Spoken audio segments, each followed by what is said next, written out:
तो पहली बड़ी खबर की ओर रुख करेंगे, जहां पर पिछले एक साल से किसान आंदोलन की वजह से बने तीनों कृषि कानून केंद्र सरकार ने वापस ले लिए हैं और शुक्रवार को देश के नाम अपने संबोधन में प्रधानमंत्री मोदी ने ये बड़ा ऐलान किया है। अपने 18 मिनट के संबोधन में मोदी ने कहा कि सरकार तीनों कृषि कानूनों को नेक नियत के साथ लाई थी, लेकिन ये बात हम किसानों को समझा नहीं पाए। मोदी ने कहा कि हम पूरे विनम्रता से किसानों को समझाते रहे, बातचीत भी होती रही। कानून के जिन प्रावधानों पर उन्हें ऐतराज था, उन्हें सरकार बदलने को तैयार हो गई। साथियों, मैं आज गुरु नानक देव जी के पवित्र पर्व पर ये समय किसी को दोष देने का नहीं है। मैं आज पूरे देश को बताने आया हूं कि हमने तीनों कृषि कानूनों को वापस लेने का फैसला कर लिया है और इस महीने हम इसे वापस लेने की प्रक्रिया पूरी कर देंगे।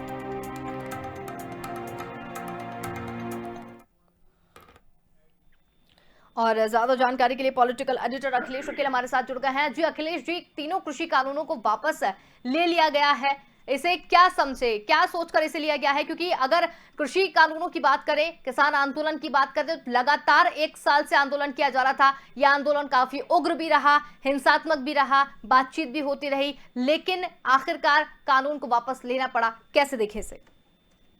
देखिए, ये जो है अभी सबसे खुशी की बात है किसानों के लिए और देश के लिए भी कि प्रधानमंत्री ने अपने संबोधन में कृषि कानून वापस लेने का ऐलान किया है। और ये जो 29 तारीख से संसद का सत्र चलना है, उसमें इसमें प्रक्रिया की तरह जो है जिस तरह से कानून बनाए गए थे उसी तरह से उसको वापस लेने की बात होगी।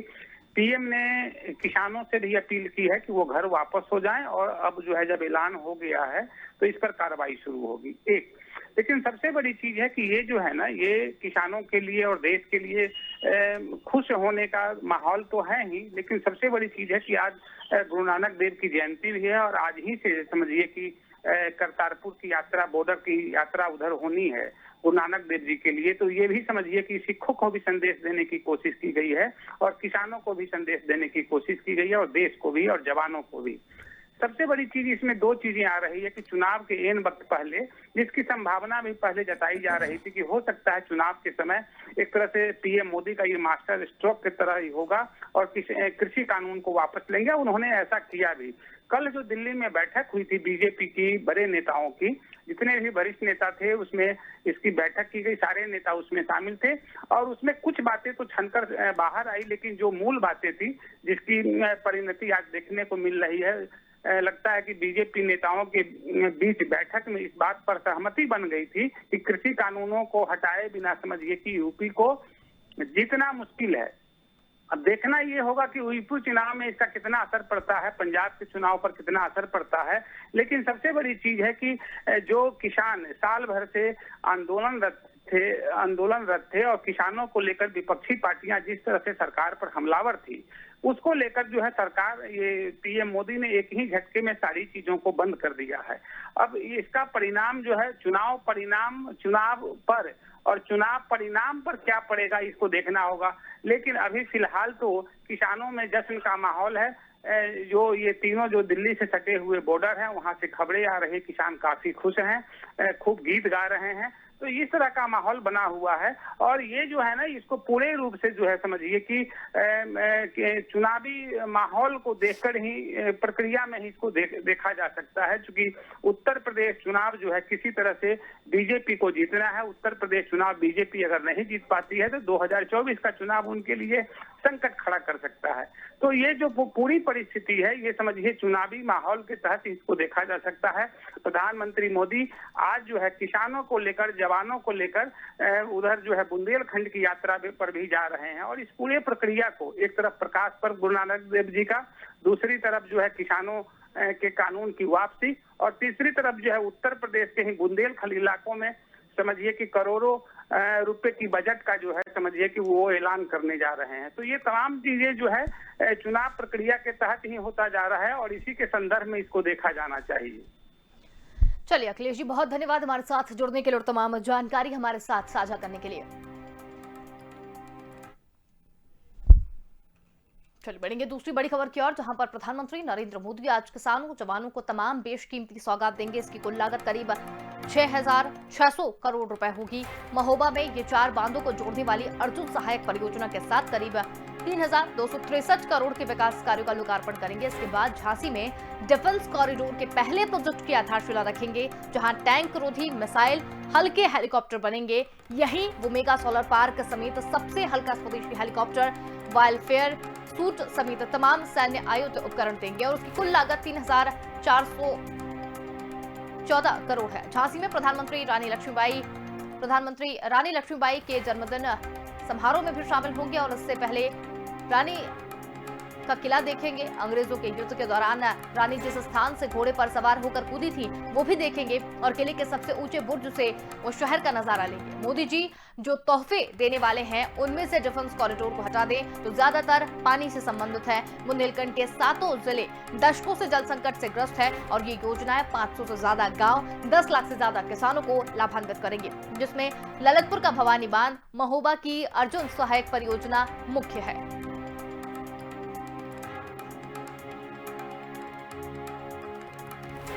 तो बड़ी खबर आपको बता रहे हैं, आज महोबा दौरे पर रहेंगे प्रधानमंत्री नरेंद्र मोदी। जवानों और किसानों को कई सौगातें जो है वो देने वाले हैं। 2,655 करोड़ की सिंचाई परियोजना का भी पीएम लोकार्पण करेंगे। सिंचाई परियोजना किसानों के लिए संजीवनी साबित होगी। इस योजना से 1.5 लाख किसानों को सीधा लाभ मिलेगा। पीएम मोदी का महोबा दौरा आज।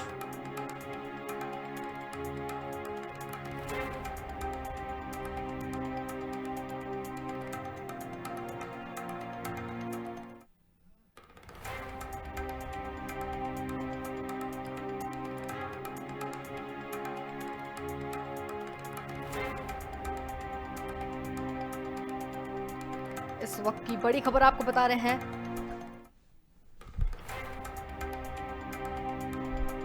किसानों और जवानों को सौगातें देंगे। महोबा कार्यक्रम में शामिल होंगे। 2,655 करोड़ की सिंचाई परियोजना का पीएम लोकार्पण करेंगे। सिंचाई परियोजना किसानों के लिए साबित होगी संजीवनी। इस वक्त की बड़ी खबर आपको बता रहे हैं, लगातार ये बड़ी खबर आपको बता रहे हैं। किसानों और जवानों को सौगातें देते हुए दिखाई दे रहे हैं प्रधानमंत्री नरेंद्र मोदी।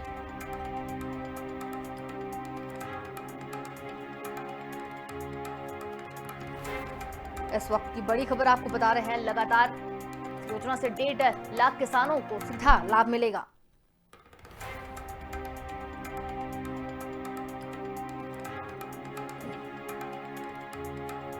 लगातार ये बड़ी खबर आपको बता रहे हैं।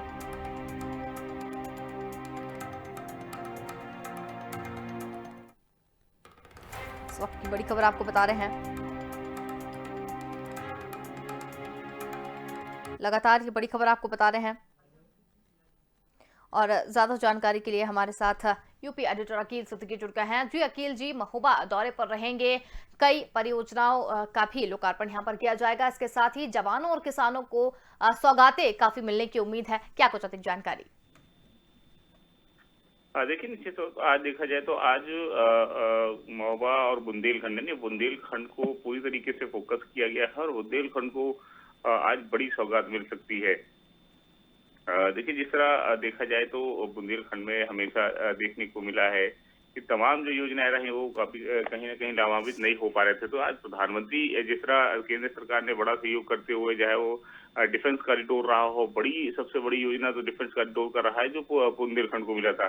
तो आज महोबा और झांसी का कार्यक्रम है, उसमें भी माना जा रहा है कि प्रधानमंत्री काफी बड़ी सौगात दे सकते हैं। उसके अलावा भी कई जो विकास परियोजना है उसको लेकर आज वो तकरीबन 2:45 बजे महोबा में जाएंगे और महोबा में विकास कार्य का परियोजनाओं का लोकार्पण करेंगे। इसके साथ साथ वो झांसी शाम को भी पहुंचेंगे 5:15 बजे, वहां पर भी विभिन्न विकास परियोजना है उन लोकार्पण और शिलान्यास करेंगे।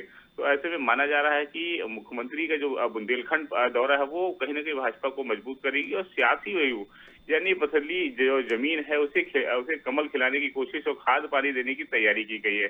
हालांकि देखिए कि 2014 से अब तक अगर हम माने तो जो वहां पर अगर वोट बैंक की बात माने बीजेपी को तो कहीं ना कहीं पीछे रही है। तो ऐसे में अब 2022 को लेकर बुंदेलखंड से उस कमल को भी खिलाने की कोशिश इसी मन से किया जाएगा।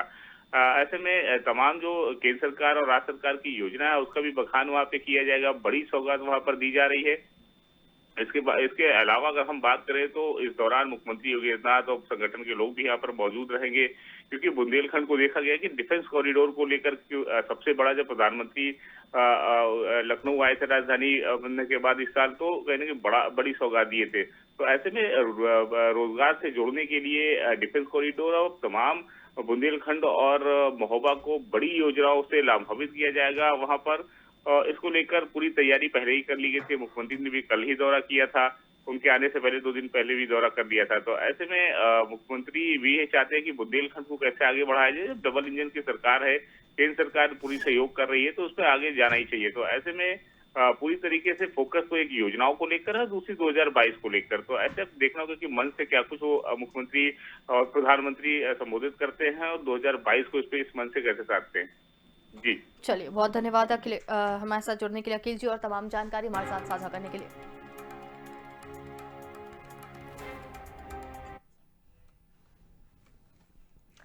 उत्तर प्रदेश में विधानसभा चुनाव 2022 से पहले बीजेपी ने अपने बड़े नेता अमित शाह, राजनाथ सिंह और जेपी नड्डा को मैदान में उतारने का फैसला किया है। ये तीनों नेता आगामी दिनों में पार्टी के लिए जमीन पर संघर्ष करते नजर आएंगे। दिल्ली में हुई बीजेपी आलाकमान की बैठक, यूपी चुनाव को लेकर तीनों नेताओं को जिम्मेदारी सौंपी गई। केंद्रीय मंत्री राजनाथ सिंह को अवध और काशी, जेपी नड्डा को गोरखपुर और कानपुर, केंद्रीय गृह मंत्री अमित शाह को ब्रज और पश्चिम क्षेत्र का जिम्मा दिया गया है। तीनों नेता अपने क्षेत्र में बूथ प्रभारियों को जीत का मंत्र देंगे। आगामी चुनाव में बीजेपी 2017 की रणनीति पर चुनाव लड़ेगी। जिस तरीके से 2017 में 4 अलग अलग एरिया से रथ यात्रा निकाली गई थी, उसी तरह इस बार भी रथ यात्रा निकाली जाएगी। यूपी में 403 सीटों पर 2022 के शुरुआती महीनों में चुनाव होना है।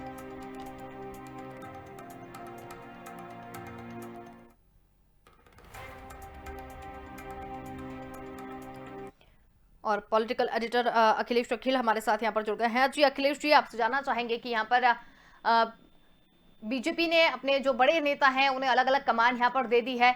क्या लगता है आपको, कैसे रणनीति पर काम करेंगे ये? देखिए, कल जो दिल्ली में बैठक हुई थी उसमें जो सबसे अहम बातचीत का फैसला ये हुआ कि उत्तर प्रदेश के चुनाव में जो पार्टी के जो 3 बड़े नेता हैं उनको कमान सौंपी जाए और वो अलग अलग इलाकों में जाकर जो है ना उसको मजबूत करें। उसमें राजनाथ सिंह जी हैं, नड्डा जी हैं और अमित शाह जी हैं। ये तीनों नेता जो है पहले भी पिछले चुनाव में भी काम करते रहे हैं, उनकी काफी पकड़ भी रही है संगठन पर। तो संगठन को मजबूत करने की जरूरत है, क्योंकि इसलिए जो जातीय समीकरण उत्तर प्रदेश का है उसको लेकर वहां पर समझिए कि और उनके नेता हैं, क्षेत्रीय नेता हैं, योगी जी हैं, केशव प्रसाद मौर्य हैं और पार्टी के भीतर और बहुत सारे नेता हैं। लेकिन संगठन में जिस तरह से बिखराव हुआ है, जिस तरह से टूट फूट की आशंका बनी हुई है, उसको लेकर राजनाथ सिंह जी को और नड्डा जी को और अमित शाह जी को जो है ना ये 3 इलाकों के कमान सौंपे गए हैं। और ये जो है इनके भीतर जो और सारे जो प्रभारी लोग हैं, चाहे और जो है पार्टी के जो लोग सब हैं, उनको साथ लेकर जो है पार्टी को मजबूत करने की जरूरत महसूस की गई, ताकि आने वाले चुनाव में है समझिए कि पार्टी की जीत दर्ज हो जाए। सबसे बड़ी चीज है कि जिस तरह से अभी साफ साफ ये क्लियर हो चुका है कि समाजवादी पार्टी और बीजेपी के बीच जो है सीधी टक्कर है, और इसमें समझिए कि कांग्रेस की जो जिस तरह से बढ़ावा हो रहा है वो कहीं ना कहीं से लगता है कि बीजेपी के वोट बैंक को कांग्रेस काट रही है। तो इस पूरी परिस्थिति में क्या है कि 40-42% वोट जो है ना कैच करने की समस्या बीजेपी के सामने है, और इसी वजह से है 3 बड़े नेताओं को उन्होंने जिम्मेदारी दी है। और कल की बैठक में इस जिम्मेदारी के अलावा उत्तर प्रदेश में कई और बूथ लेवल पर भी संगठन को मजबूत करने की बातचीत हुई है, और उसमें कई स्ट्रेटजी भी तैयार की गई है ताकि जो है पार्टी को मजबूती मिले।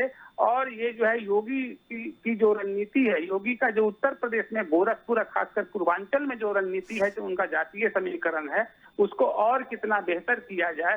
क्योंकि समाजवादी पार्टी जो है पूर्वांचल में काफी मजबूती के साथ जो है चुनाव प्रचार में जुट गई है, और अखिलेश के साथ जिस तरह से भीड़ जुड़ रही है उससे बीजेपी में परेशानी है, बीजेपी में हड़कंप मचा हुआ है।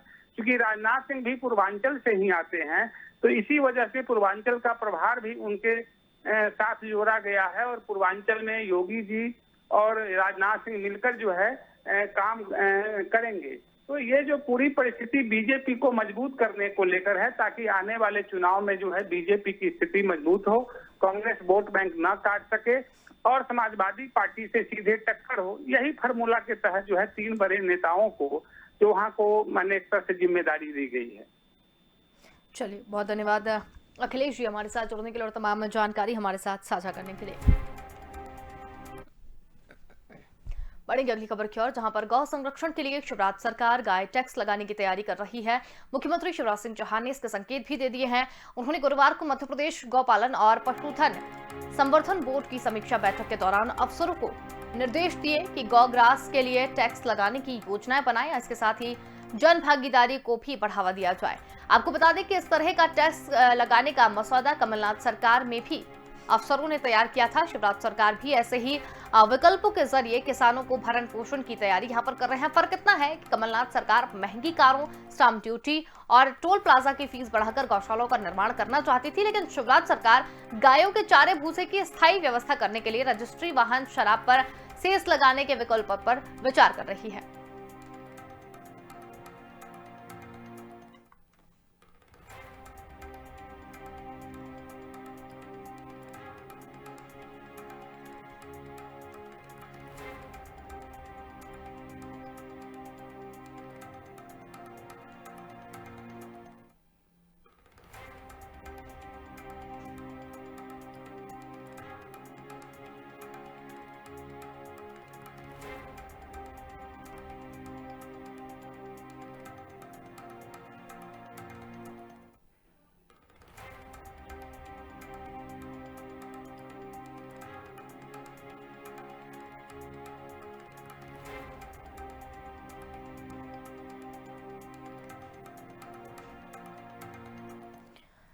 इस वक्त की बड़ी खबर आपको बता रहे हैं, जहां पर शिवराज सरकार गौ संवर्धन के लिए टैक्स लगाने की तैयारी में है। और ज्यादा जानकारी के लिए हमारे साथ संवाददाता विवेक राणा जुड़ गए हैं। जी विवेक, शिवराज सरकार अब टैक्स लगाने की तैयारी में है, गायों की चारे भूसे की व्यवस्था के लिए, एक व्यापक व्यवस्था के लिए टैक्स लगाने की तैयारी में है। क्या है ये पूरा मामला?